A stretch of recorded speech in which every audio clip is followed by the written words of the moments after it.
आज हम लोग ब्राह्मण साहित्य पर चर्चा करेंगे। पहले ब्राह्मण शब्द की व्युत्पत्ति देखते हैं। ब्राह्मण ग्रंथों के अर्थ में ब्राह्मण शब्द विभिन्न 3 अर्थों को लेकर ब्राह्मण शब्द से अण प्रत्यय करने पर बना है। ये 3 अर्थ हैं।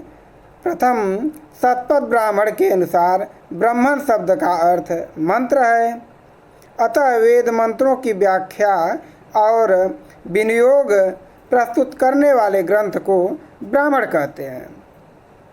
द्वितीय, शतपथ ब्राह्मण के ही अनुसार ब्राह्मण शब्द का दूसरा अर्थ है यज्ञ, अतः यज्ञों की व्याख्या और विवरण प्रस्तुत करने वाले ग्रंथ को ब्राह्मण कहते हैं। तृतीय व्याख्या है ब्राह्मण शब्द का एक अन्य अर्थ पवित्र ज्ञान या रहस्यात्मक विद्या।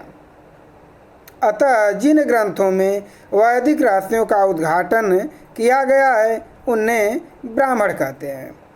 इन ग्रंथों में यज्ञों का आध्यात्मिक, आधिदैविक और वैज्ञानिक स्वरूप प्रस्तुत किया गया है। श्री सत्यव्रत सामश्रमी ने ब्राह्मण शब्द की एक अन्य व्युत्पत्ति दी है। उन्होंने ब्राह्मण शब्द से प्रोक्त कथित या वर्णित अर्थ में अण प्रत्यय करके ब्राह्मण शब्द की सिद्धि की है।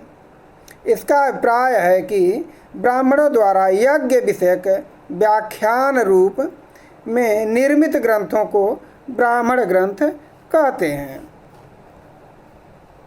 अब हम लोग ब्राह्मण का अर्थ देखते हैं। मीमांसा दर्शन का कथन है कि मंत्र भाग या संहिता ग्रंथों के अतिरिक्त वेद भाग को ब्राह्मण कहते हैं। इसका अभिप्राय यह है कि संहिता भाग में पद्य, गद्य या गीत के रूप में मंत्र हैं, उनके अतिरिक्त व्याख्या ग्रंथों को ब्राह्मण कहते हैं।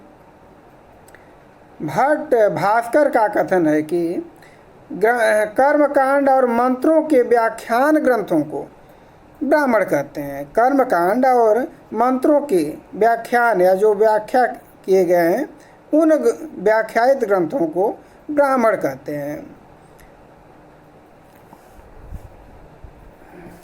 ब्राह्मणम नाम कर्मणस्तन मंत्राणाम व्याख्यान ग्रंथ है। यह तैत्तिरीय संहिता में भी आया है। वाचस्पति मिश्र ने वर्ण विषयों का निर्देश करते हुए कहा है कि ब्राह्मण उन ग्रंथों को कहते हैं जिनमें निर्वचन, निरुक्ति, मंत्रों का विविध यज्ञों में विनियोग, प्रयोजन, प्रतिष्ठान, अर्थवाद और विधि का वर्णन होता है। ब्राह्मण और अनुब्राह्मण में अंतर देखते हैं। यहाँ यह स्मरण रखना चाहिए कि ग्रंथ अर्थ में ब्राह्मण शब्द नपुंसक लिंग में है। मेदिनी कोश के अनुसार वेद भाग का सूचक ब्राह्मण शब्द नपुंसक लिंग होता है। ब्राह्मण शब्द का ग्रंथ अर्थ में प्रयोग अष्टाध्यायी के 4-3-105, निरुक्त के 4-27, शतपथ ब्राह्मण के 4-6-9-20 और ऐतरेय ब्राह्मण के 6-25 इत्यादि में प्राप्त होता है।